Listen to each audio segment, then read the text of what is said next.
Da Comissão de Ciências Políticas e Economia da Ordem dos Advogados do Brasil, do Estado do Rio de Janeiro. Meu nome é Caio Mirabelli, sou o atual presidente da comissão. O tema da palestra de hoje é como combater a violência estatal. Estarão comigo na mesa. Logo, logo chegará a doutora Ivone Ferreira Caetano, que é a desembargadora, a primeira desembargadora negra do Estado do Rio de Janeiro, diretora da Diretoria de Igualdade Racial da OAB Rio e também coordenadora de mulheres da Comissão de Ciências Políticas e Economia da OAB do Rio de Janeiro. Também já está aqui na mesa com a gente a doutora Bruna Ferraro Leone, presidente da Comissão de Direito Empresarial da OAB Ilha do Governador e também membro da Comissão de Ciências Políticas e Economia da OAB Rio de Janeiro. Para quem não sabe, o nome membro está correto, é o feminino de membro, é uma nomenclatura nova, portanto eu não errei ao chamá-la de membra. Também na nossa mesa, uma pessoa muito especial, porque é um dos maiores advogados criminalistas do Estado de São Paulo, quiçá do Brasil, que é o doutor, me perdoe a pronúncia se eu errar, doutor Luiz Eduardo de Almeida Santos Kuntz. Luiz Eduardo de Almeida Santos Kuntz, que, além de ser um grande criminalista, é o coordenador da Comissão de Direitos e Prerrogativas da OAB de São Paulo e atual vice-presidente da Anacrim, também do Estado de São Paulo. Então, vamos começar. Eu vou passar primeiro a palavra para as damas. E assim que a doutora Ivone Ferreira Caetano, ela também fala. Se ela chegar no meio, ela fala no meio. Se ela chegar no final, ela fala no final. Então, vou passar primeiro a palavra à doutora Bruna Ferraro Leone. Depois eu passo a palavra para o nosso convidado especial, o doutor Luiz Kuntz. Ainda vou acertar até o final do evento o sobrenome. Então, doutora Bruna Ferraro Leone, novamente seja bem-vinda. A palavra está com vossa senhoria. Boa tarde a todos.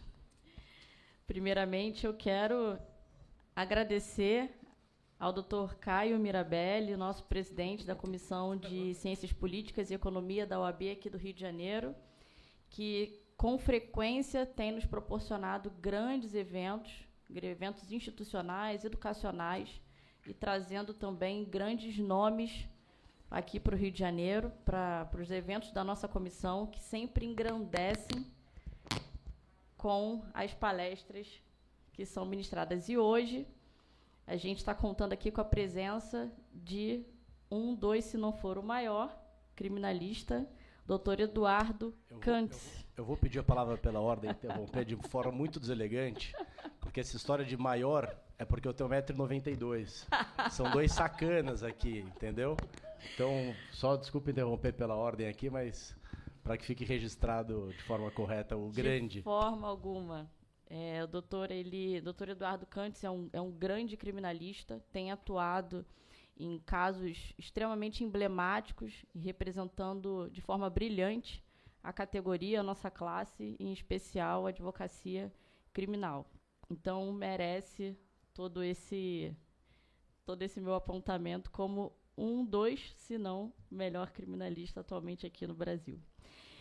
Quero também cumprimentar a nossa desembargadora, a doutora Ivone Caetano, que ainda não está presente, mas em breve ela sentará aqui junto à mesa. Então, uma mesa muito, muito seleta. Eu me chamo Bruna Ferraro Leone, conforme o doutor Caio Mirabelli já me apresentou. Sou presidente da Comissão de Defesa e Proteção dos Animais e também da Comissão de Direito Empresarial da 33ª subseção da Ilha do Governador e, com muito prazer, membro, na verdade, secretária-geral, secretária de Relações Estratégicas, eu fui promovida pelo Dr. Caio, da Comissão de Ciências Políticas e Economia aqui da capital. Bom, eu sei que a atenção principal nessa tarde vem de São Paulo, com um currículo que dispensa apresentações. Então, eu vou ser bem breve aqui na minha parte e direto no meu ponto. O doutor Eduardo Kuntz ele vai nos falar sobre a violência estatal que mata, que prende, que tortura, sobre o Estado que aponta a arma, que falsifica flagrante, que superlota a cela. E eu quero falar sobre a violência estatal que assina, que carimba, que autua, que protesta, que bloqueia conta, que inscreve dívidas ativas, que cobra tributo inconstitucionalmente e que obriga a judicializar para que a gente possa fazer o quê? Comprovar aquilo que é óbvio.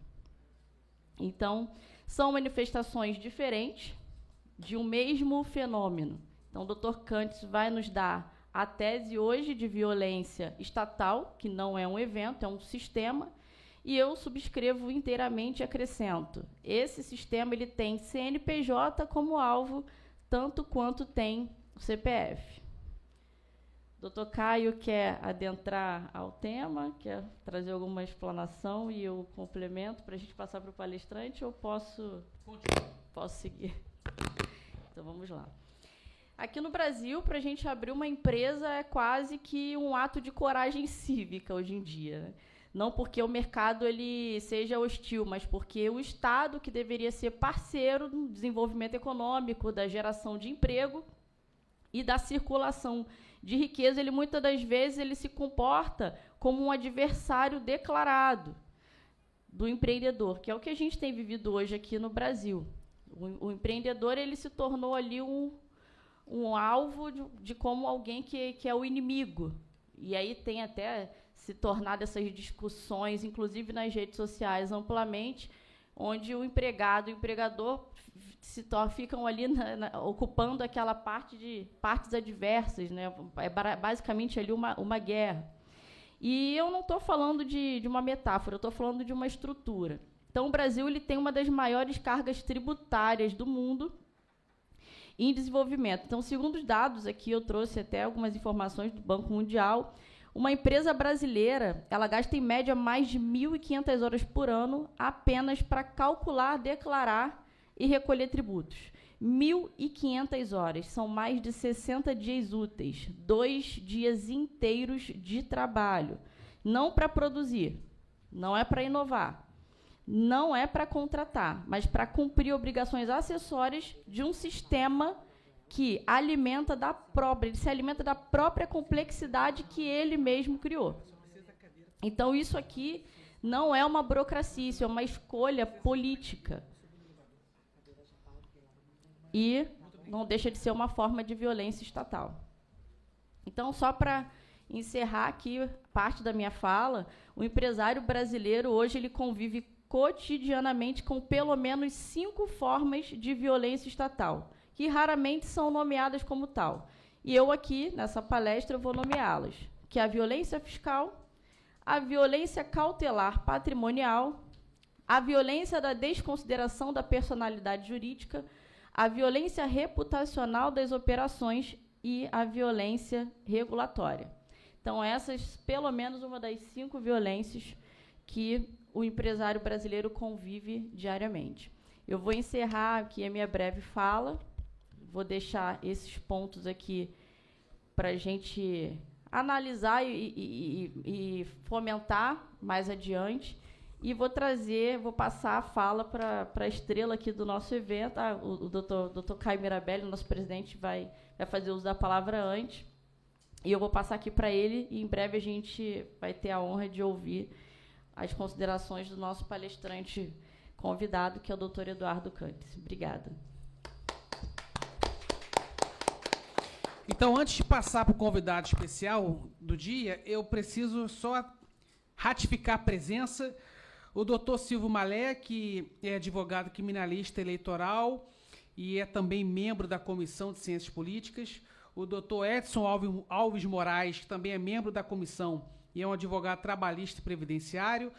A presença do doutor Luiz Fernando, beijo, doutor, querido amigo, também é criminalista e membro da comissão. François Camargo, que é o consultor de jornalismo, o jornalista da nossa comissão. Nossa comissão tem jornalistas, tem médicos, engenheiros, arquitetos, administradores, é bem universalista. O François Camargo foi cinegrafista da Rede Globo, é o nosso jornalista. E daqui a pouco está chegando o Jorge Oliveira, que é consultor eleitoral. E agora sim, antes de dar passar a palavra para o convidado de honra. Quero também dar meu abraço e meu carinho para os integrantes da Comissão de Direito Empresarial, que a doutora Bruna preside, da OAB Ilha, que também estão aqui presentes. E agora eu passo a palavra para o doutor Gantz. Agora acertei. Fica à vontade. Muito obrigado. Boa tarde a todos. Meu cumprimento especial na pessoa da presidente Ana Tereza Basílio, aqui do Rio de Janeiro. É um prazer imenso vir de São Paulo dividir algumas ideias com vocês, os doutores. Muito obrigado pela generosidade, doutor Caio, de abrir essa oportunidade. Doutora Bruna também, gentilmente conectando e permitindo esse intercâmbio São Paulo-Rio de Janeiro. É um prazer imenso estar aqui nessa casa tão importante da ESA, para a gente bater esse papo sobre algo que realmente me provoca, acho que merece atenção de todos, uma reflexão de todos, porque no final do dia nós, advogados, somos a última barreira da defesa da sociedade civil. Precisamos nos posicionar melhor para que essas barbaridades não aconteçam. E é só com o debate, só com a união e com a confiança e a força de que estamos unidos no mesmo propósito que poderemos enfrentar e modificar as barbaridades que vêm acontecendo. Então, como eu coloco aqui, a violência não é uma experiência, é um evento. A gente vive agora, não experiências, mas a gente está num momento crítico de violência estatal, né? Diversas são as estatísticas. Eu coloco aqui para vocês, para os doutores, que ela é letal direta quando a gente pega um auto de prisão em flagrante forjado, por exemplo. A vida da pessoa acaba. A imprensa condena.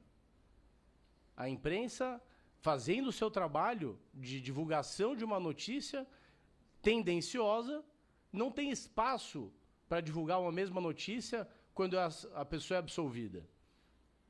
Então, essa parte letal que assola a nossa vivência. Tem a questão cautelar também da violência estatal, que são as prisões sem fundamentos, as prisões eternizadas. Eu peço licença aqui, eu vou abordar as questões mais do aspecto criminal, presidente, porque é da minha área, e nem tenho competência para abordar de forma empresarial, como a doutora Bruna colocou, mas trago aqui a questão das cautelares, que são gravíssimas.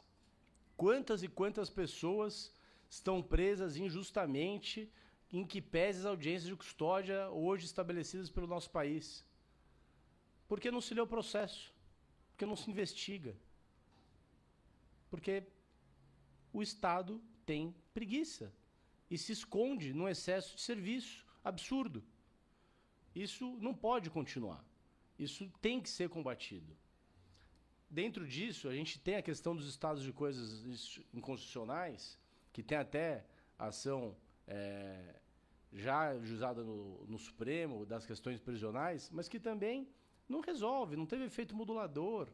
E o exemplo vem de cima, mas não vem de baixo. A gente tem hoje um Supremo, lamentavelmente, composto de forma política.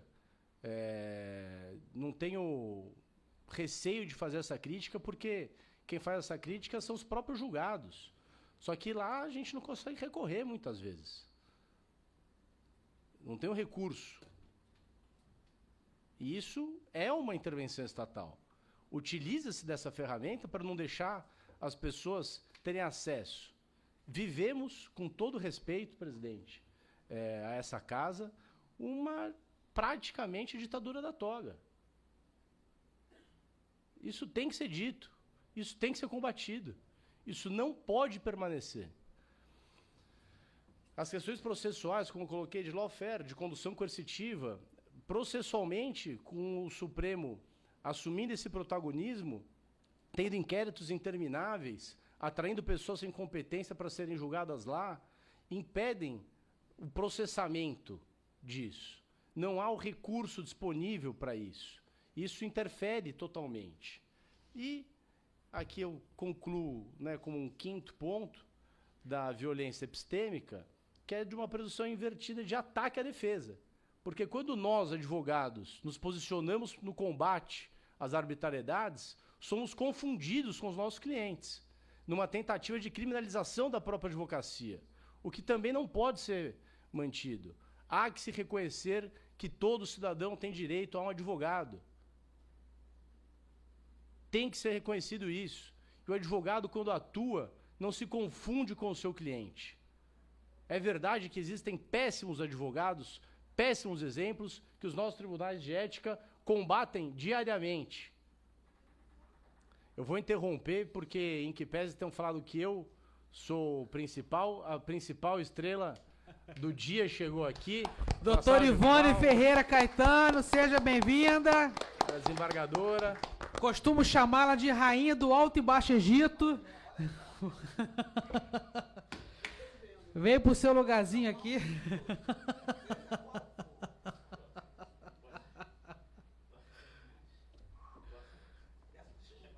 Fique tranquila. Vossa Majestade pode tudo.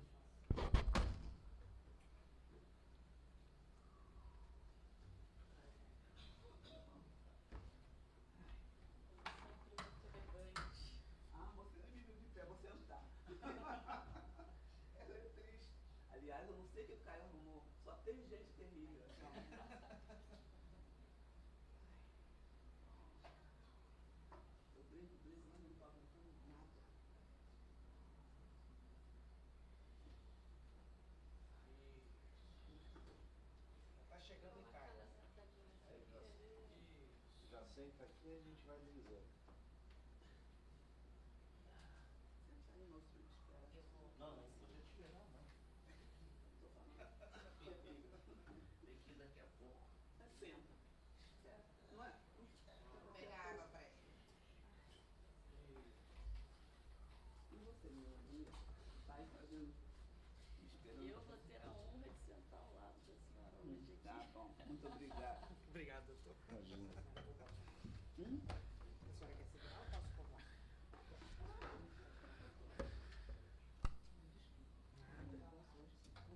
Fica tranquila.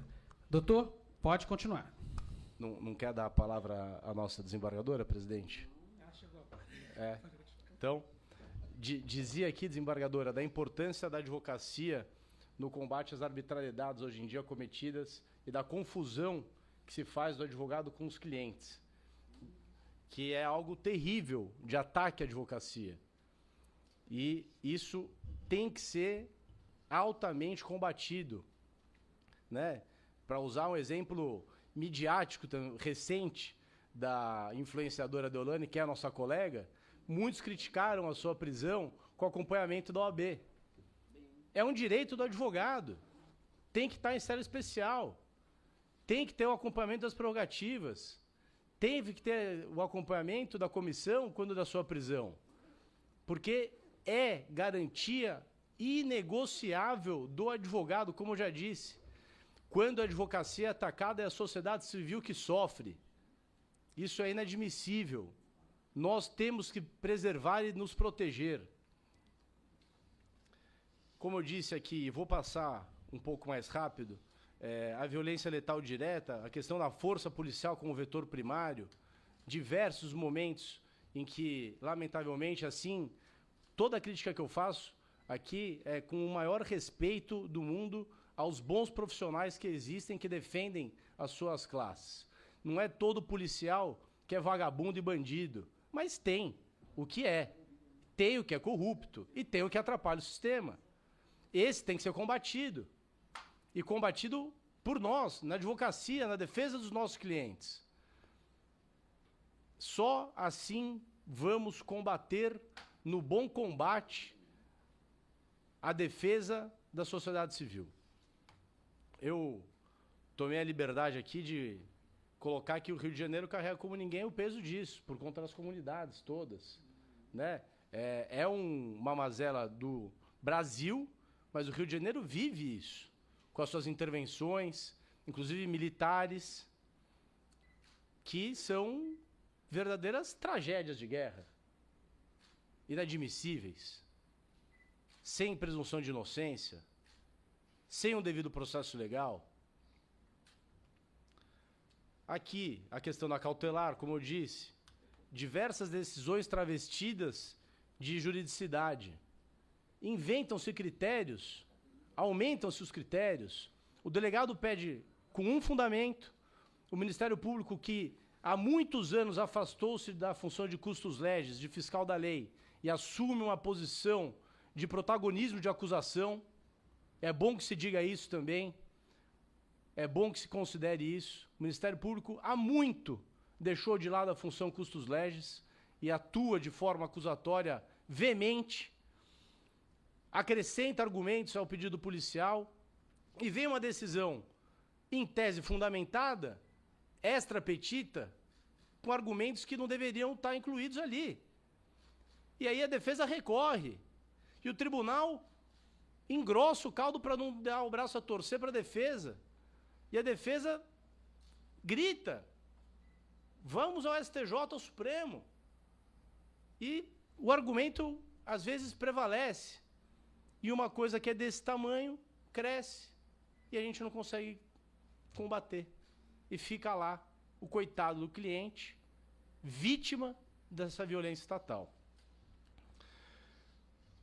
Muitas vezes a gente não consegue fazer essa reflexão e falar, mas tem muito bandido solto por aí. O Brasil não prende.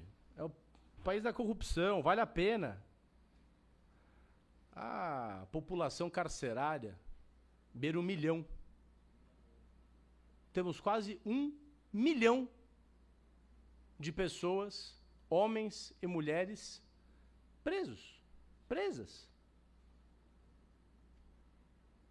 Em que condição? Sistema carcerário completamente falido, como o Dr. Silvio colocou. Superlotação extrema. Direitos e garantias zero. Negativo, diria, presidente. E lá, abandonados. Porque quando nós tentamos combater, muitas vezes não somos ouvidos. E a população carcerária vai aumentando. Então, sistema totalmente ultrapassado, que não consegue de forma alguma trazer a ressocialização, que precisa, como política criminal e penitenciária, ser revisto urgentemente também. Isso é necessário, isso se impõe, é uma pauta importante a revisão do sistema de política criminal e penitenciária do Brasil. Aqui eu trago também, como já abordei, a violência processual, com as investigações que vazam na imprensa, e a defesa depois é acusada de influenciar o processo. Quantas e quantas vezes, como eu disse, sem ataque, mas sendo realista, o Ministério Público, que teve acesso primeiro às provas, distribui a denúncia e dá um pendrive junto para o jornalista, para que a defesa não tenha condição de participar da narrativa. E a narrativa que condena o cidadão e que influencia o magistrado, que não tem como o ser humano não ser influenciado por um jornal nacional, por uma matéria no Fantástico. Né, doutora Bruna, Comissão de Direitos dos Animais, o Globo Repórter. E o Bom Dia, o Rural lá, o Globo Rural, mas também influenciada indevidamente a imprensa. E aí, agora a gente vive essa onda do processo de prisão por colaboração para contribuir com a investigação. Prender o camarada não é suficiente. Prende a esposa, prende o pai, acusa o filho, fala da mãe. Ora, cela especial da Polícia Federal. Ora, cela comum. Vai e volta. Falou, tá falado. Quero mais, quero menos. O sistema processual interferindo diretamente nos direitos e garantias do cidadão. Advogados gravados dos parlatórios não têm o seu sigilo resguardado com o cliente. Nas penitenciárias federais, não sei se é do conhecimento de todos, mas para que eu possa ingressar num presídio federal, eu tenho que mandar minha documentação uma semana antes. Eu não posso levar uma folha em branco e uma caneta. Isso será me entregue lá. E as anotações que eu fizer no papel dado por eles, será tirado uma cópia e guardado. E a gente vai se acostumando com esse novo normal. A gente vai se acostumando com esse novo normal, porque ninguém bate na mesa e compra briga com a turma. Quando eu falo ninguém, tem as suas exceções. Temos as nossas seccionais combativas pelo Brasil. Mas são poucas. E não sei nem se posso, presidente, mas faço aqui uma crítica ao próprio Conselho Federal. Faço uma crítica ao Conselho Federal, que não se posiciona como deveria. Esse debate jamais aconteceria naquela casa. Quem sabe numa sessão fechada de conselheiros, mas não transmitida pelo YouTube, para que as pessoas possam se posicionar. O Conselho Federal precisa se posicionar melhor com relação a esses temas. Precisa enfrentar com altivez, como fez em outros tempos, o Poder Judiciário, em defesa da sociedade. Isso não está sendo feito.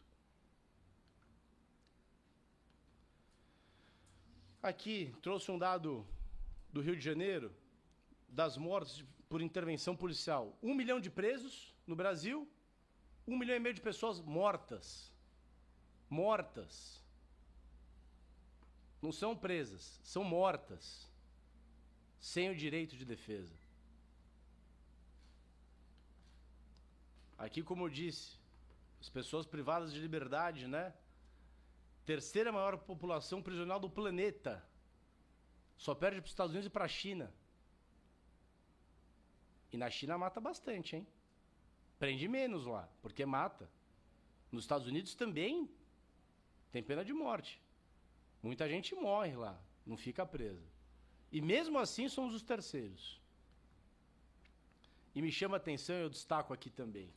1/3 desse milhão, desses 800 mil, são sem condenação. São sem condenação. É a intervenção efetiva, punitivista, que não escuta a defesa, que não dá oportunidade para o acusado se defender. Prende, esquece o assunto, depois a gente cuida desse vagabundo. Joga para trás das grades, dá a resposta que a estatística estatal cobra e se dá por satisfeito. O CNJ também, interferindo com as suas políticas de estatística, prejudica o bom processamento. Porque o processo não pode mais demorar. Então decide de qualquer jeito e recorre. É isso que muitas vezes acontece. Mas mesmo assim o processo demora. Hoje em dia temos tecnologia, não tem mais expedição de carta precatória, faz audiência por videoconferência, não tem que mandar o depoimento para estenotipia, coisa de gente velha aqui que só quem é mais antigo sabe o que eu estou falando. Mas que acontecia. Não dá mais para mandar o processo para tirar cópia. Tem coisas que a modernidade evitou, aumentou, acelerou o processo. Mas mesmo assim, a população carcerária tem 1/3 de presos provisórios, que muitas vezes são absolvidos. E o Estado faz o que depois? Não fica a crédito para fazer outro crime e deixar de ser preso. Não tem indenização, como tem nos Estados Unidos. Uma pessoa é presa, confundida, fica 20 anos presa, recebe uma indenização de 10 mil reais. É uma vergonha. A vida da pessoa acaba por 10 mil reais. Por quê? É o Estado confirmando que a vida dessa pessoa não vale nada. É o Estado confirmando que a vida dessa pessoa não vale nada. Quando vai punir uma empresa, multa milhões, para dar exemplo. E o Estado, com caixa bilionário, trilionário, na hora de indenizar o cidadão que paga uma carga de imposto terrível, dá 10 mil reais. Porque a vida dele não vale. É assim que é. É assim que acontece. Então, eu concluo aqui que o Estado brasileiro não falhou em conter a violência. Em larga medida, ele institucionalizou. Porque vivemos isso no nosso dia a dia hoje. É o novo normal. A gente quase não se revolta com isso. Tá tudo bem. Isso está errado, pessoal. Tem que mudar. Tem que trazer de volta os direitos do cidadão, as nossas prerrogativas, liberdade de exercer o nosso trabalho e garantir à sociedade civil uma vida livre. E aí eu trago também, na continuidade aqui da minha explanação, da nossa conversa, que a Constituição Federal não é um documento puramente técnico, né? Porque ele foi um pacto anti-autoritário, nascido numa memória recente da tortura, da prisão arbitrária, e trouxe garantias. Eu costumo dizer com os meus amigos de fora do Brasil, advogados e não advogados, que a nossa legislação é maravilhosa. Poucos os países talvez tenham uma legislação tão boa quanto a nossa. O problema, com todo respeito, desembargadora, é que não se fazem mais juízes como antigamente. Falta vocação. Eu estou aposentada há 24 anos. Portanto, eu passei por cima. Na minha época era feito. Agora... Falta vocação, desembargadora. O mundo mudou, doutor. Esse foi o problema. Eu cresci no meio do Poder Judiciário. Meu tio foi presidente do Tribunal de Justiça de São Paulo. Meu pai foi desembargador naquele tribunal. Tenho tios que são promotores e delegados. A vocação mudou. Os meus colegas de faculdade não passaram no concurso para serem juízes. Passaram para ser professores e dar palestra. Falta vocação. E aí, na hora de aplicar a lei, que é muito bem feita, não dá certo. Hoje em dia, com o Tolkien, com a inteligência artificial, muito pior. Muito pior. Então, a nossa legislação, em que pese maravilhosa, tem um arsenal de guerra, de combatividade à nossa disposição, que a gente não consegue usar. Porque a gente não tem oportunidade, porque quando a gente tem oportunidade, não é lido, porque quando é lido e o cliente tem uma exposição política, é desprezado por interesses não jurídicos. Então, eu trago aqui também, complemento a nossa legislação, que o sistema interamericano também já foi acolhido. Mas também não é considerado. E aí eu trago um dado interessante aqui, que é o Brasil no Banco dos Réus. Na negativa da prestação jurisdicional, ou na prestação jurisdicional indevida, na Corte Interamericana de Direitos Humanos, alguns precedentes aqui, né?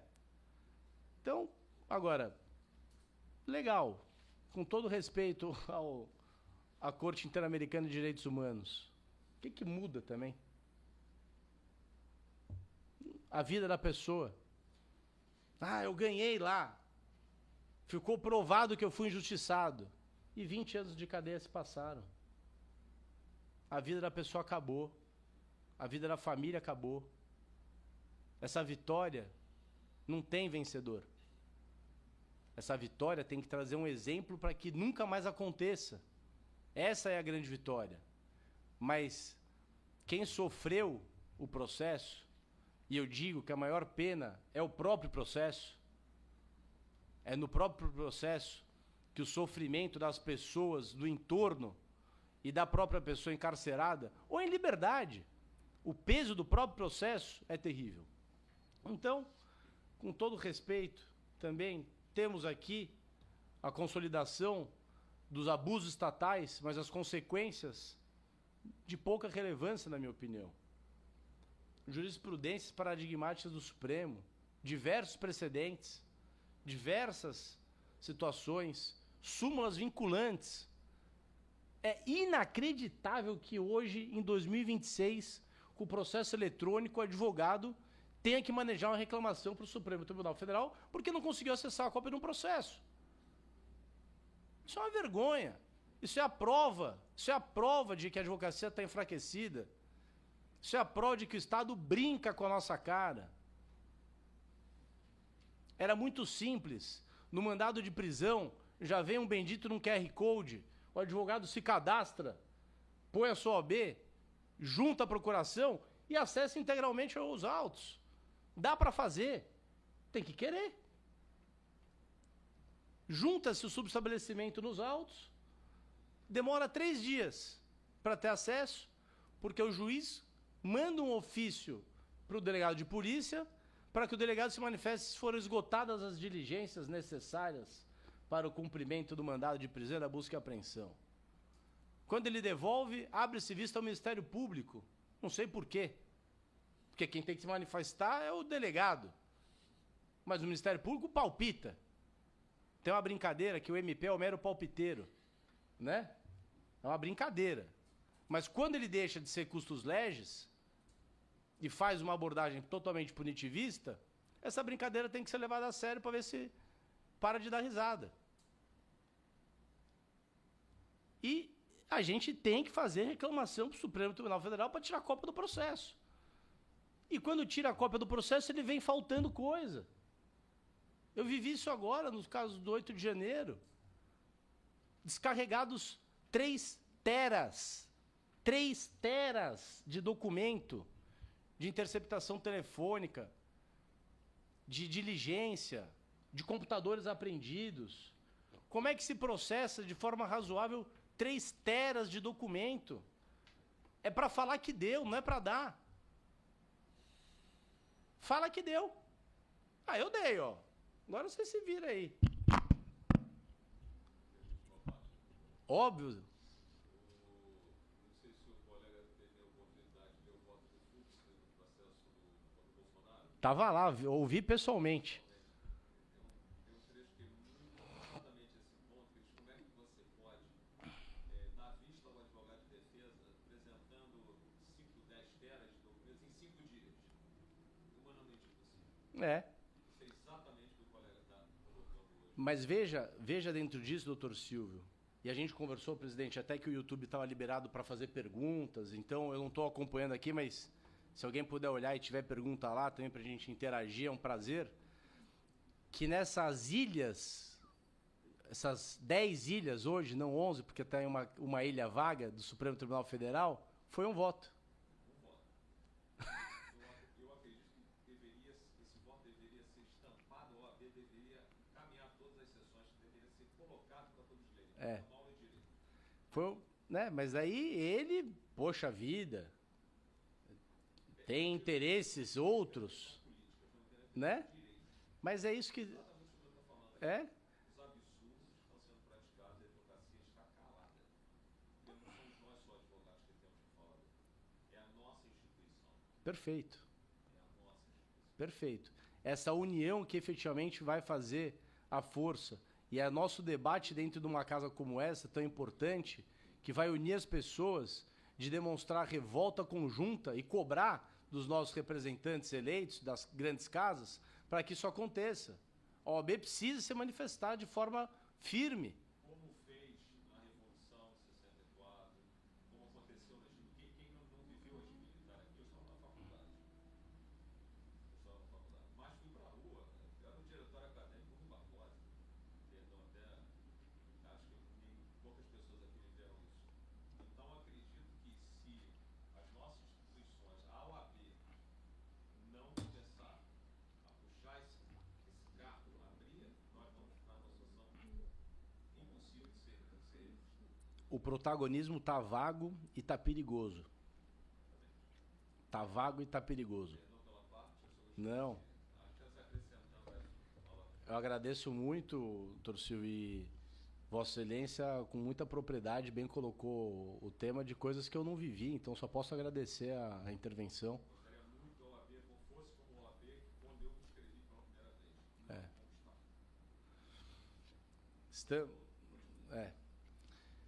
Então, dizia que também, além do arsenal constitucional, temos à disposição diversos precedentes paradigmáticos do Supremo, mas que também, por questões políticas, a gente hoje faz uma citação do próprio precedente e ele é modulado para não trazer o benefício que o paciente ou que o réu merece por conta do interesse político. Então, é efetivamente a ditadura da toga, com a modulação política contrária aos precedentes do próprio Supremo. E aí eu fiz aqui uma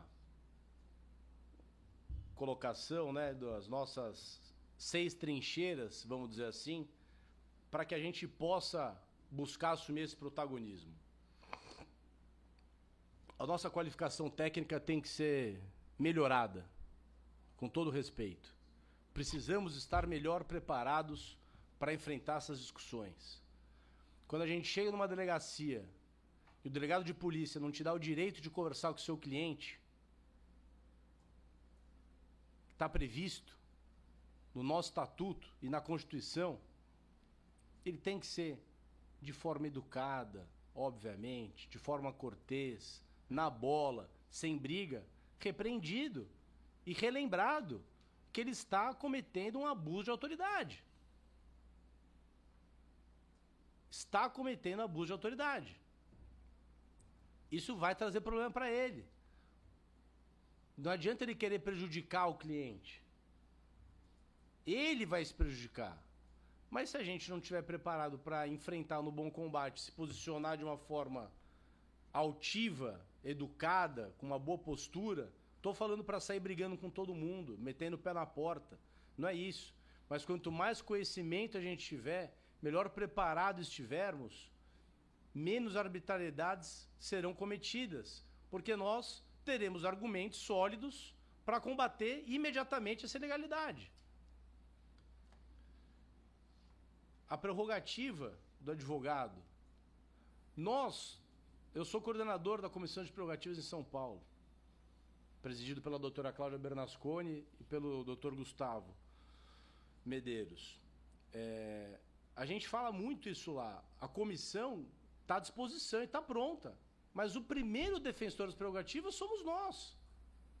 Nós temos que ser os nossos defensores de prerrogativas. Na nossa postura, na nossa combatividade, se der errado, aciona a comissão. Mas nós temos que ter essa altivez de defender a nossa prerrogativa. Quando um juiz não deixa fazer uma pergunta numa audiência, é ali que ele tem que ser repreendido. É na ata que tem que constar. Não é depois reclamar. Ah, mas eu não consegui fazer a pergunta. Constou data, não constou. Já era. Na hora tem que fazer constar. Viu lá que o cliente está algemado durante a audiência. Pediu para tirar as algemas. Ah, mas o fórum não tem estrutura suficiente, pode ser que ele fuja. Desde quando está marcada essa audiência? Não dava tempo de ter acionado a polícia antes? Para preparar o aparato estatal para ele retirar a algema durante a audiência? Peço a redesignação da audiência. Só que o cliente está preso. Vai ficar mais tempo preso dentro daquele 1/3 que a gente conversou? Vai brigar com o juiz, vai deixar ele, pô, esse advogado é encrenqueiro, agora eu vou canetar mais forte. Precisa ter parcimônia na briga que vai comprar também. Mas, de forma educada, consta da ata. E segue a vida. E segue o jogo. E depois lá em cima, se o direito for aplicado, se o cliente não tiver um carimbo da imprensa para ser condenado, independentemente do que acontece, quem sabe dá certo. Mas tem que construir. Tem que construir. Tem que ter o conhecimento técnico para abordar essa questão e tem que ter a coragem de fazer constar da ata. Aqui, como a gente vai falando, doutor Silvio, coloquei a OAB como antimural. Está aqui. A OAB precisa voltar a assumir um protagonismo de defesa dos direitos do cidadão. Não são todas as seccionais que fazem esse trabalho. O Conselho Federal, com todo respeito ao presidente Beto Simonetti, faz uma gestão deficiente. Política. Aqui, o litígio coletivo, né? O Brasil já aprendeu que o habeas corpus pode ser coletivo. Tem uma massa encarcerada. Essa violação sistêmica pode trazer uma resposta sistêmica. Eu faço elogio aqui à minha associação irmã da OAB, que é a Associação Nacional da Advocacia Criminal, presidida nacionalmente aqui no Rio de Janeiro pelo Dr. James Walker Jr., em diversas ações estamos entrando com o amicus curiae. Diversas ações. E tem sido muito legal, muito bonito o trabalho de contribuir com a Corte nesses comentários e nessa ajuda. É uma forma de discutir, de ocupar a plenária, de falar e promover o debate. Como disse o Toron recentemente, é só com outras vozes que o debate se eleva. Então, temos que levar essas vozes para combater na nossa trincheira. O sistema interamericano, como eu disse, está à disposição também. Precisamos cutucar mais. Quem sabe se a gente levar mais ações para lá, porque isso custa dinheiro também, é difícil ir para lá, não é simples. Vamos para as cortes interamericanas, vamos para a Corte Internacional. É complicado, dá trabalho, custa dinheiro, não é todo mundo que pode comprar essa briga. Mas a gente precisa promover um pouco mais isso, talvez, para tumultuar aquele tribunal lá, e aquele tribunal perceber que tem que dar uma atenção maior para o Brasil. E aí eu coloco aqui a questão do controle externo permanente também, do CNJ, do Conselho Nacional do Ministério Público. Mas o que eu vejo é um controle externo permanente da advocacia pelos outros órgãos. E é importante lembrar, quem pune o advogado é a nossa casa. É a OAB. Não é o promotor que dá bronca em advogado, não é juiz que é sem educação quando um advogado nervoso da tribuna, muitas vezes ocupando a tribuna pela primeira vez, chama o excelentíssimo senhor ministro de doutor desembargador e toma uma bronca porque não manteve o decoro à corte. Não foi ofensivo, mas fica querendo dar bronca no advogado. Nos mais antigos, que muitas vezes não tiveram oportunidade ao longo da carreira de ocupar aquela tribuna pela primeira vez, e aos jovens que estão começando, e é natural que fique nervoso. Eu tô aqui, confesso a vocês, com a minha perna aqui embaixo tremendo um pouco enquanto eu falo com vocês, com os doutores. É uma emoção diferente de estar na frente de um microfone com uma plateia tão seleta. Na frente de um ministro e de um desembargador, igualmente. Hoje em dia as sessões são televisionadas no YouTube. Você está ao vivo. Né? É uma coisa que não cabe ao judiciário dar bronca no advogado. Quem dá bronca no advogado é a nossa casa, é a nossa OAB. E tem, sim, punido muitos advogados, bem punidos, porque muitos advogados cometem arbitrariedades, se aproveitam do cliente, deixam de cumprir os juramentos que foram feitos quando o recebimento da envergadura da advocacia. Então, eu coloco aqui, finalizando já, que a violência estatal venceu muitas batalhas no Brasil, mas não podemos considerar que ela venceu essa guerra. Não podemos considerar isso. Essa batalha não está perdida. A advocacia vai se unir, a advocacia vai dar as mãos e vai assumir um protagonismo novamente para combater, com o bom combate, essas questões estatais. Eu agradeço muito mais uma vez, presidente Caio, a oportunidade, doutora Bruna, desembargador Ivone, para mim vai ficar marcado não só a presença de Vossa Excelência na mesa, mas no meu coração. Prazer imenso conhecer Vossa Excelência. A história de Vossa Excelência dignifica não só o judiciário, mas como o país.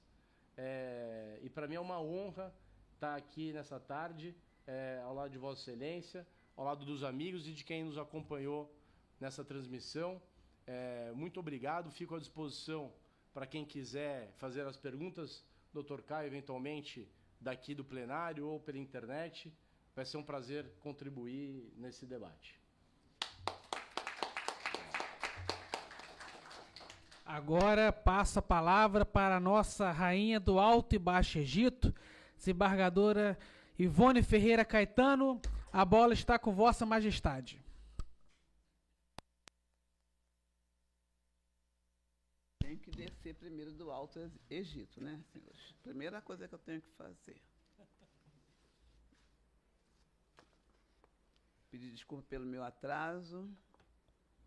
Pelo que eu vejo, eu vou repetir muita coisa que o doutor falou. Mas vamos nós. Eu escrevi tudo aqui.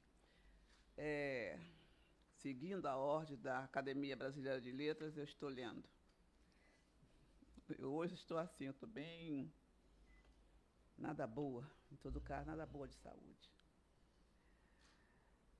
O texto que eu vou ler é Como Combater a Violência Estatal. Vou começar por onde quase nunca se começa, por dentro.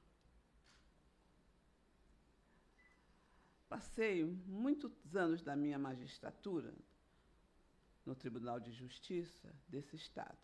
Assinei sentenças, concedi e neguei liberdade, vi de muito perto como o sistema de justiça funciona, quando funciona e como é que ele falha quando falha. É dessa cadeira, e não de fora dela, que escolho falar hoje sobre violência estatal. Lutei uma Constituição que não me permitiu apenas para aplicar a lei. Pediu para proteger a dignidade de quem chegar ao tribunal. Ouvi muitas vezes falarem aqui sobre a forma indigna que se é recebido. Jurei uma Constituição que não me pediu apenas para aplicar a lei, pediu para proteger a dignidade de quem chega ao tribunal. E isso é outra coisa, bem mais difícil, porque a forma mais honesta de enfrentar esse tema não é apontar para o erro do outro, é reconhecer o que passa pelas nossas próprias mãos. Eu quero dizer para os senhores que eu fui advogada mais de 20 anos, né, Maurício? 18? Ai, que bom. Advogada que eu estou falando. Depois de advogada, eu tive a petulância de entrar no Tribunal de Justiça. Fiquei lá, mais outros 20, né? Quase. 12 anos, a coisa que eu mais adoro fazer, cuidar do direito da infância e juventude. Até hoje eu sou assim, mesmo que eu não esteja trabalhando juridicamente, eu estou sempre querendo ver como está o lado das crianças. Jurei uma Constituição que não me pediu apenas para aplicar a lei, pediu para proteger a dignidade de quem chega ao tribunal. E isso é outra coisa, bem mais difícil, porque a forma mais honesta de enfrentar esse tema não é apontar para o erro do outro, é reconhecer o que passa pelas nossas mãos. O que eu vi de injustiça dentro do judiciário, passando pela mão dos advogados, dos juízes, do defensor público agora, o Ministério Público, passa qualquer coisa. Costuma-se reduzir violência estatal ao que é visível. O disparo, a abordagem truculenta, o corpo no chão. Essas formas existem e exigem responsabilização rigorosa. Mas a violência do Estado também é silenciosa. Está na omissão, está na justiça que demora, que bom, foi falado aqui, ou que não chega. Está na omissão que certos territórios desta cidade, o Estado de apresentar quase que exclusivamente pela farda e pela algema. Aqui só faz efeito quem está fardado. Quase nunca pela escola, pelo posto de saúde ou pela defensoria. Quase nunca. E aqui eu preciso dizer uma coisa que a linguagem técnica costuma contornar e que eu não ouvi ninguém falar. Essa violência tem cor. Não vi ninguém apontar para isso. Até contei para ver se eu tinha alguém que me acompanhasse, mas essa violência tem cor. Não é a figura de retórica, é que os números mostram e é o que vi de dentro. Aprendi ao longo da carreira que os processos não chegam ao Tribunal de Justiça sem história.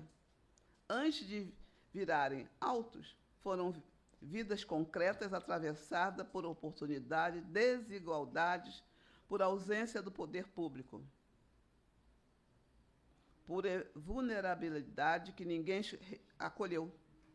Ninguém. O réu que se senta diante do juiz não nasce ali, foi levado ali por um caminho, e esse caminho quase nunca é aleatório. O Brasil aboliu a escravidão. Não aboliu, entretanto, as estruturas que foram construídas para sustentá-la. Libertou pessoas que não democratizou. Na mesma medida, a terra, a escola, o trabalho, a moradia e o poder. O que chamamos hoje de desigualdade racial não é herança distante. É a mesma estrutura, ainda em fundamento, apenas sem o nome antigo. Está continuando. A gente fala, o mundo mudou. Os efeitos e os resultados ainda são iguais.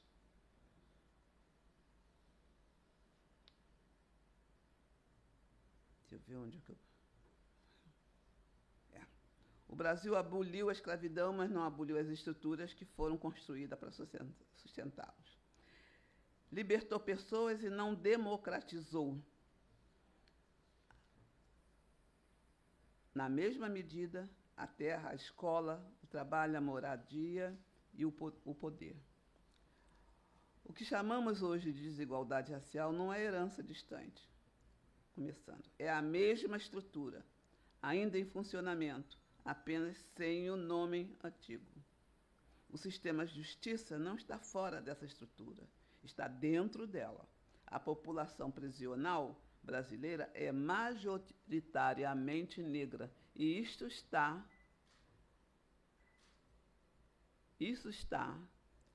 nos institutos revelando a forma com que o Brasil trata os negros.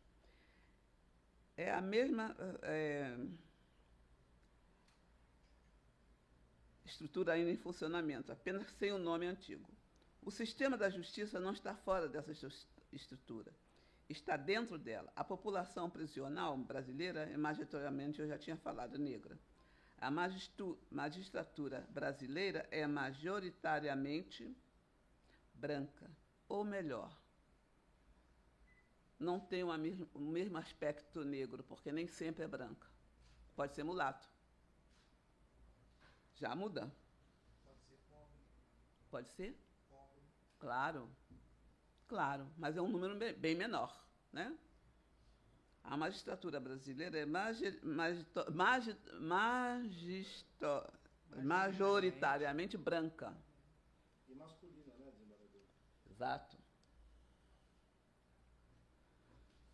Essas duas fases, lado a lado, dizem mais sobre racismo institucional do que qualquer definição de manual. Não precisa aplicar o conceito, preciso explicar essas duas frases. O racismo institucional, na maioria das vezes, não é o juiz, como já foi dito aqui, que se declara racista. É o benefício da dúvida de que se concede a um réu e absurda para outro. A palavra do agente público da intenção pesa mais quando o acusado é negro. Nada disso precisa da intenção para conhecer. Acontece na rotina, no automático, no que parece neutro e não é. Há um nome para isso. O jurista, nessa data, conhece seletividade. Observem quem é mais abordado na rua, quem é mais revistado, quem responde ao processo preso e quem responde solto, o outro. Quem fica mais tempo encarcerado, esperando julgamento? O sistema apenas não distribui o seu peso por igual. Ele escolhe. Quando se olha a cor de quem ele escolhe, o desenho parece ser aleatório. A seletividade não é um sistema, não é um sistema acidental. É um padrão dele. O padrão não se desfaz sozinho, nem se corrige com boa vontade.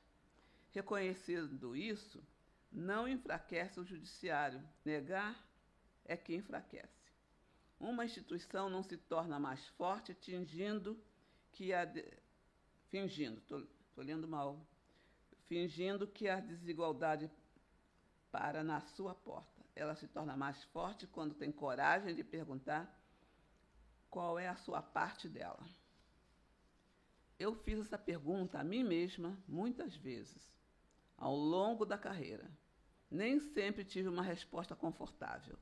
A audiência de custódia foi pesada para ser um filtro. A audiência de custódia foi pensada para ser um filtro. Um momento em que alguém olha nos olhos de pessoas presas e decide se aquela prisão se sustenta. Em tese, a proteção, na prática, com frequência, virou carimbo. E quando se observa quem é solto e quem permanece preso, o padrão racial reaparece.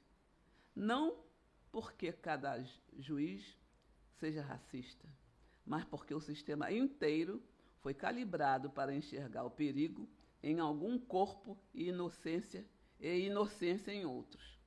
É isso que diferenciam a falta pontual de uma estrutura. A falha se corrige punindo o responsável. A estrutura se corrige mudando aquilo que produz o mesmo resultado, mesmo quando ninguém erra de propósito. A Constituição de 1988 é a mesma que jurei. Colocou a dignidade da pessoa humana como fundamento da República e a igualdade como direito fundamental. Prometeu uma sociedade livre, justa e solitária, sem preconceito de origem, raça, cor ou qualquer outro. E aprendi, ao longo dos anos, que a norma escrita não realiza a igualdade sozinha. Entre o que está no papel e o cidadão vive na porta do fórum, o cidadão que vive na porta do fórum, existe uma distância. Fechar essa distância é o trabalho igualdade formal, todos nós já temos. Falta a igualdade material, que se mede na vida concreta das pessoas. E é por isso que eu não vou encerrar com uma lista de boas intenções. Combater violência estatal não se faz com discurso, se faz com mecanismo. Então, vou ser objetiva sobre o que, na minha experiência, efetivamente muda o resultado. Primeiro, dado. Não se enfrenta o que não se mede. Precisou coletar a torna pública e informação racial em cada etapa do processo penal, da abordagem à sentença. Enquanto a cor do réu for invisível na estatística, ele vai continuar visível na prática, sem que ninguém precise responder por isso. Segundo, composição.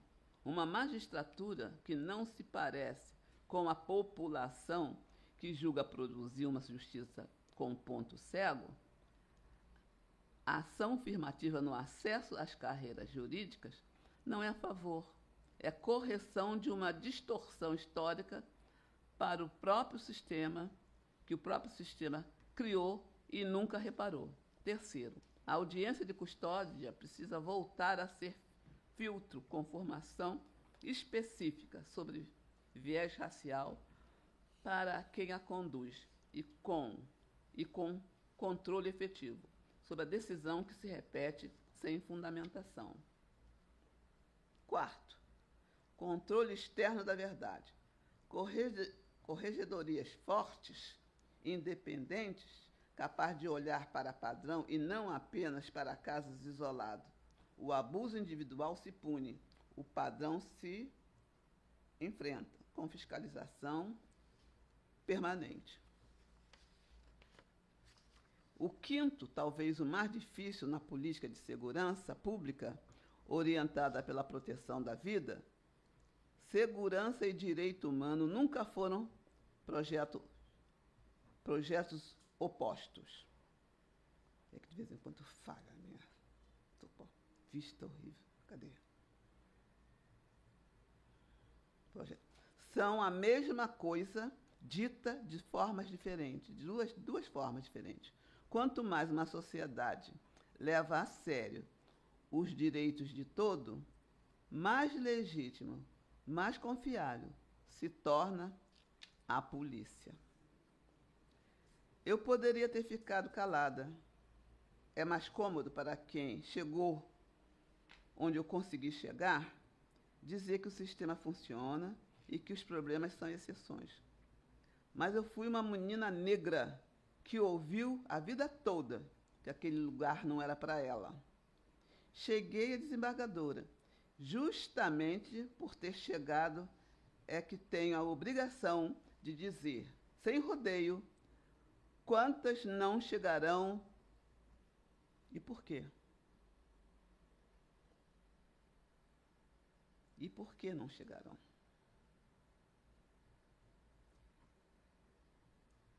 O verdadeiro teste de uma democracia não está como ela trata quem já tem tudo. Está em como ela trata quem teve, historicamente, os direitos negados. Combater a violência estatal é afirmar que nenhuma vida vale menos. É protegida de menos que merece e menos justiça. É reconhecer cidadania não pode ser seletiva. É que justiça só cumpre o seu papel quando alcança todos da mesma forma. Mandei para o espaço.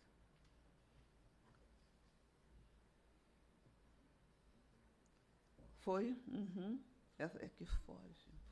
Se você me conhece, você sabe. Foi uma justiça que eu tentei servir. Foi essa a justiça que eu tentei servir. É essa justiça que eu peço que a gente, juntos, tenhamos coragem de construir. Muito obrigada pela atenção.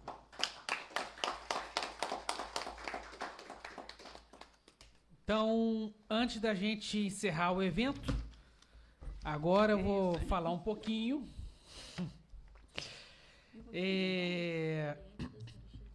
E vou também ser mais polêmico que o nosso nobre convidado de hoje. Mas antes de eu ser polêmico, eu gosto de dar o nome aos bois. Vamos começar aqui com o básico. Para quem não sabe, conceito de Estado. O Estado é um ente político-administrativo que exerce soberania sobre um território e desempenha as suas funções por meio de um corpo político transitório denominado governo. Conceito de violência é o uso intencional da força ou do poder real, ou em ameaça, contra si próprio, contra outra pessoa, contra um grupo, ou uma comunidade que resulte ou tenha possibilidade de resultar em lesão, morte, dano psicológico, dano físico, deficiência de desenvolvimento ou privação. O segundo conceito de violência é qualquer ação dirigida a outrem que cause prejuízos, danos físicos, danos sociais, danos psicológicos e danos espirituais. Muito bom. Então, quando os agentes públicos que fazem parte do Estado, que integram a máquina pública, como a Polícia Militar, que possui grandes funcionários, grandes servidores públicos, pessoas maravilhosas, éticas e do bem, mas também possui uma banda podre que mata civis antes de perguntar quem são, é uma forma de violência praticada pelo Estado. Hoje, pela manhã, no município de São Gonçalo, mataram 2 pedreiros. A Polícia Militar matou 2 pedreiros que estavam numa moto, que confundiram instrumentos utilizados em obras como armas. Tá? Então, sim, isso é uma violência estatal, Uma outra forma de violência estatal é quando a Polícia Civil instaura inquéritos policiais sem provas documentais, sem provas testemunhais, sem provas periciais. É uma forma de violência estatal também. Uma outra forma de violência estatal que, brilhantemente, o nosso ilustre convidado de hoje falou, são julgamentos injustos do Poder Judiciário. É uma outra forma de violência estatal.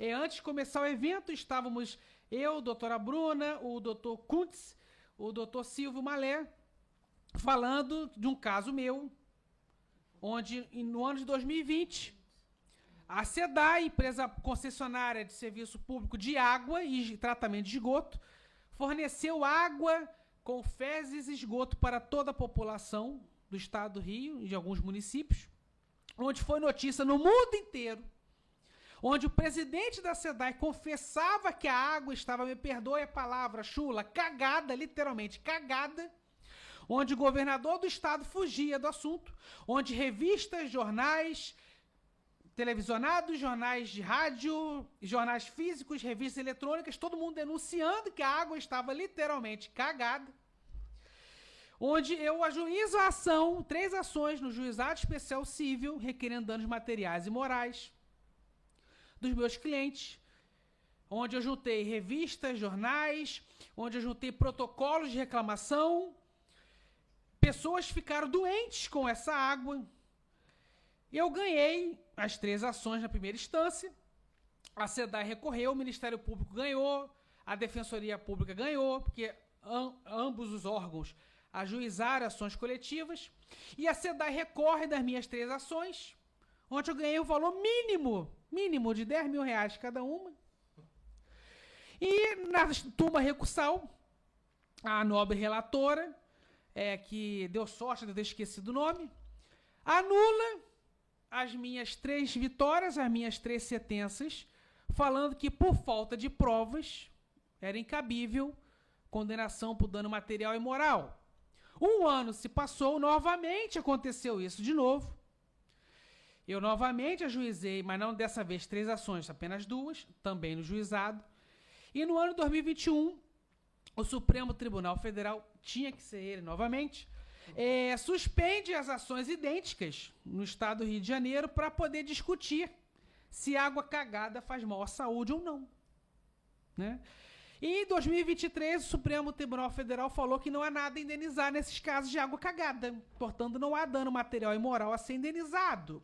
Muito bom, eu aposto que os ministros do STF não tomam água da SEDAI, no mínimo, né? O doutor comentou que importavam.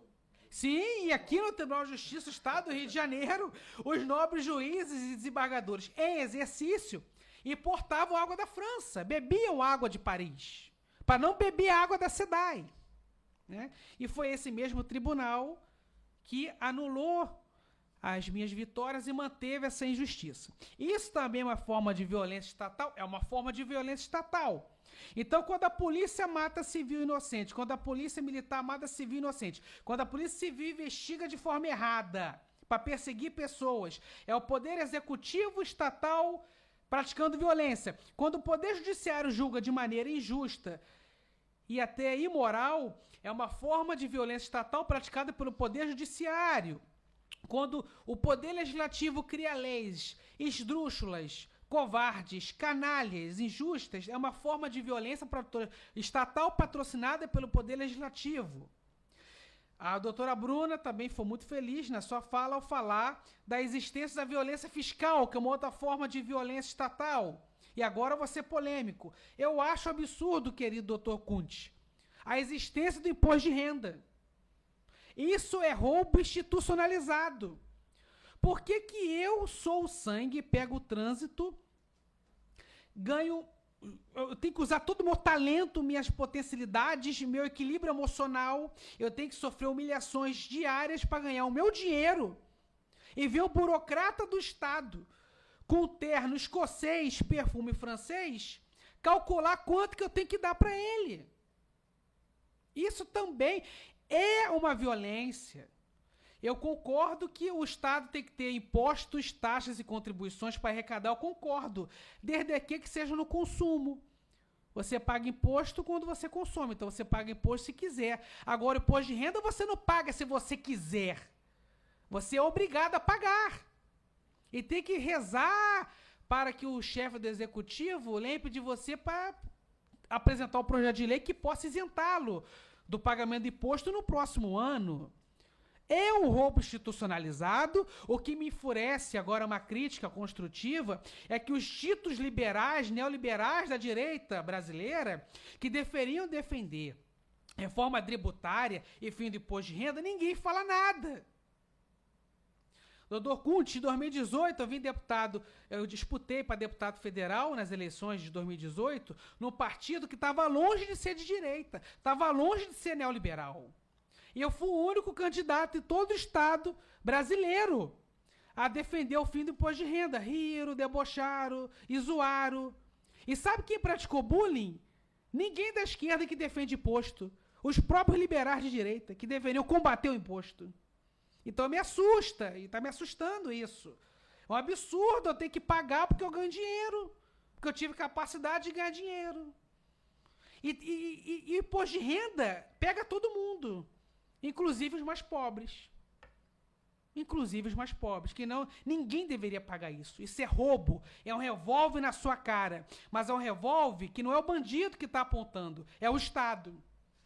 Então a gente tem que começar a fomentar a discussão sobre isso. Ah, mas ninguém no mundo faz. Dane-se.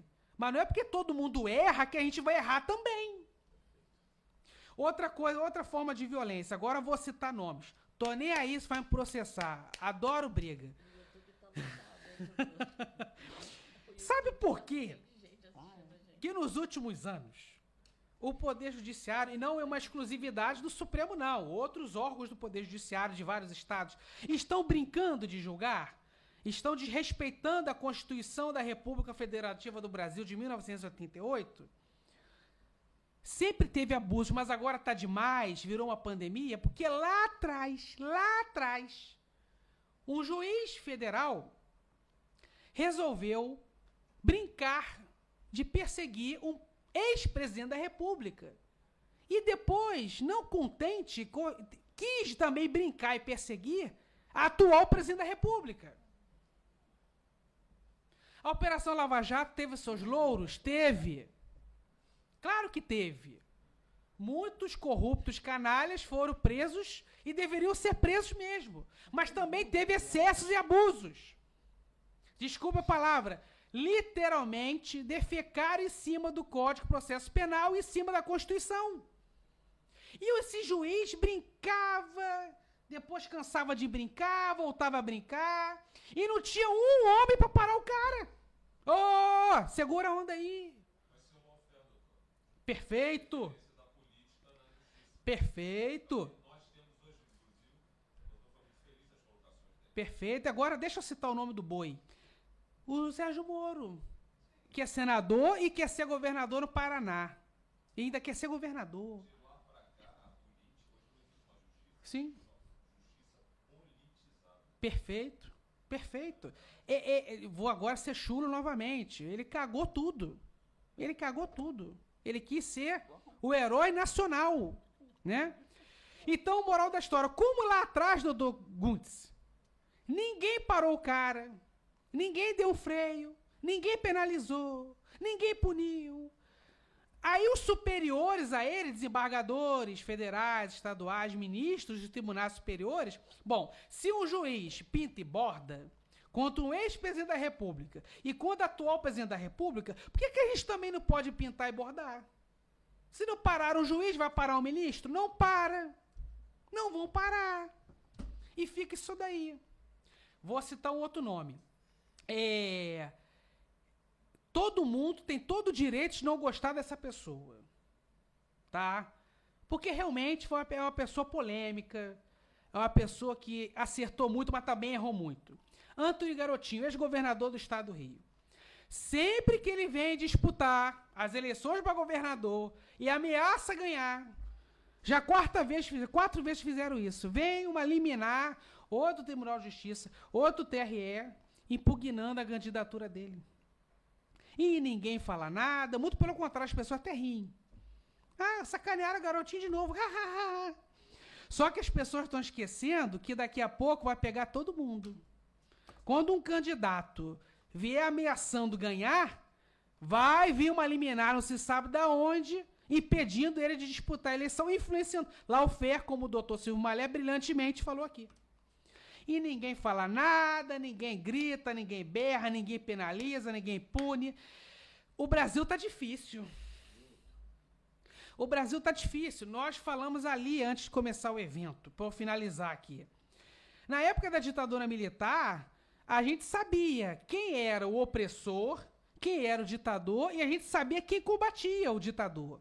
Hoje nós sabemos quem persegue, quem é o ditador, mas nós não estamos vendo o contragolpe, a reação à ditadura. Nós não estamos vendo isso. Não estamos vendo isso. Aí eu pergunto, o brasileiro está mais frouxo, está mais manso? O brasileiro está concordando com a ditadura? É isso mesmo que a massa quer? É isso que o povão quer? Ou está todo mundo com muito medo? Então, é muito importante, por isso que eu faço um pedido. Eu fiz um pedido privado para o nobre amigo, que eu estou conhecendo hoje, já virou um querido amigo. E agora eu vou fazer um pedido público. É muito importante, Vossa Excelência, abrir um espaço para que eu e a doutora Bruna e outros membros da nossa comissão possam palestrar na OAB de São Paulo também para falar disso. Porque a nossa comissão, Ciências Políticas, isso é política o tempo todo. Está dentro da temática. Nós temos que usar os espaços de poder, os espaços privilegiados, para denunciar isso. Porque se a gente não fizer, doutor, ninguém vai fazer e daqui a pouco está batendo na nossa porta. Se me permite, já bateu, já entraram e estão escolhendo o que vão levar de dentro. Passou mais do que passou da porta. E complementando, se me permite um breve à parte, presidente, acho que quando Vossa Excelência coloca que tinha um juiz, esse juiz hoje tem um ministro, né? E a gente não sabe até onde vai, porque o freio não existe. Então, na época do AI-5, estava combinado qual que é a regra. Hoje em dia, você não sabe o que vem. Nem a regra está clara. Meu pai costuma dizer, numa forma bem figurada, que a sensação que dá no começo de um processo, lá no Supremo, é que a gente senta para jogar um xadrez de alto nível. Perna cruzada, conhaque na mão, xadrez. Quando você dá o cheque, apaga a luz e vira judô. O jogo muda. Esquece que é xadrez, esquece a cordialidade, virou judô, é pancadaria. Então, essa unificação, realmente, se a gente conseguir de classes, né? De Rio de Janeiro, São Paulo, Anacrim, Abracrim, o que quer que seja, todo mundo ligado no mesmo objetivo, é fundamental, presidente. É fundamental. Parabéns mais uma vez por abrir a casa para a gente discutir um tema como esse. Meu muito obrigado de novo. Desculpa interromper. Então, para finalizar, fiz aqui o pedido público para o nosso nobre colega, para que possamos falar disso também na Seccional de São Paulo. Isso aqui é o desabafo de um brasileiro apaixonado pelo Brasil que não está mais aguentando o país que está se tornando. Então, muito obrigado a todos vocês por comparecer ao evento, por nos ouvir. Muito obrigado por ouvirem o meu desabafo e tenhamos todos uma excelente noite. Só um momentinho, vou pedir a palavra. Ah, sim. O nosso querido presidente, doutor Caio César Mirabelli, vai entregar o certificado aos membros que estão aqui na mesa. E, para finalizar, após esse caloroso debate aqui na mesa, essas calorosas palestras, eu vou ser mais branda aqui no meu posicionamento, na minha colocação final. Mas, quando perguntarem, a gente recebeu aqui um verdadeiro mapa de como, um mapa do sistema, né, e dos arsenais que a gente teria à nossa disposição para combater. Então, quando nos perguntarem como combater a violência estatal, então, de uma forma simples, ou até mais técnica, seria o quê? Uma resposta básica, apresentando um dado de segurança, antes que o ato vire algo já formal, antes que uma sentença, de fato, de bloqueio, antes que um bloqueio indevido vire uma sentença, com um combativo ali, com uma coragem processual, isso aí seria aquilo que, de fato, a gente já conhece. Mas eu acho que, acima de tudo, com uma advocacia que não aceita a naturalização daquilo que está errado, que não acha normal aquilo que simplesmente não é normal, e que nomeia como violência o que o Estado nomeia como procedimento. Então, eu quero deixar aqui uma fala final para todos nós aqui, para quem está de casa, para quem está no trabalho, está no caminho de alguma reunião, está nos acompanhando pelo YouTube. Eu já tomei conhecimento que tem um público grande lá nos ouvindo, e que vai nos assistir também depois, né? Porque isso fica lá registrado. Mas o advogado, ele é indispensável à administração da justiça. Indispensável, não opcional, não tolerado e não decorativo. Indispensável. E que esse evento seja mais um passo para a nossa direção. Obrigada a todos. Todos compareceram aqui. Vai ter um coffee break aqui ao lado. A gente preparou ali algumas coisinhas interessantes para a gente conversar, ter um network. E antes do coffee break... E a entrega dos certificados. A entrega dos certificados, fotógrafos puderem bater as fotos, a gente vai lá agora...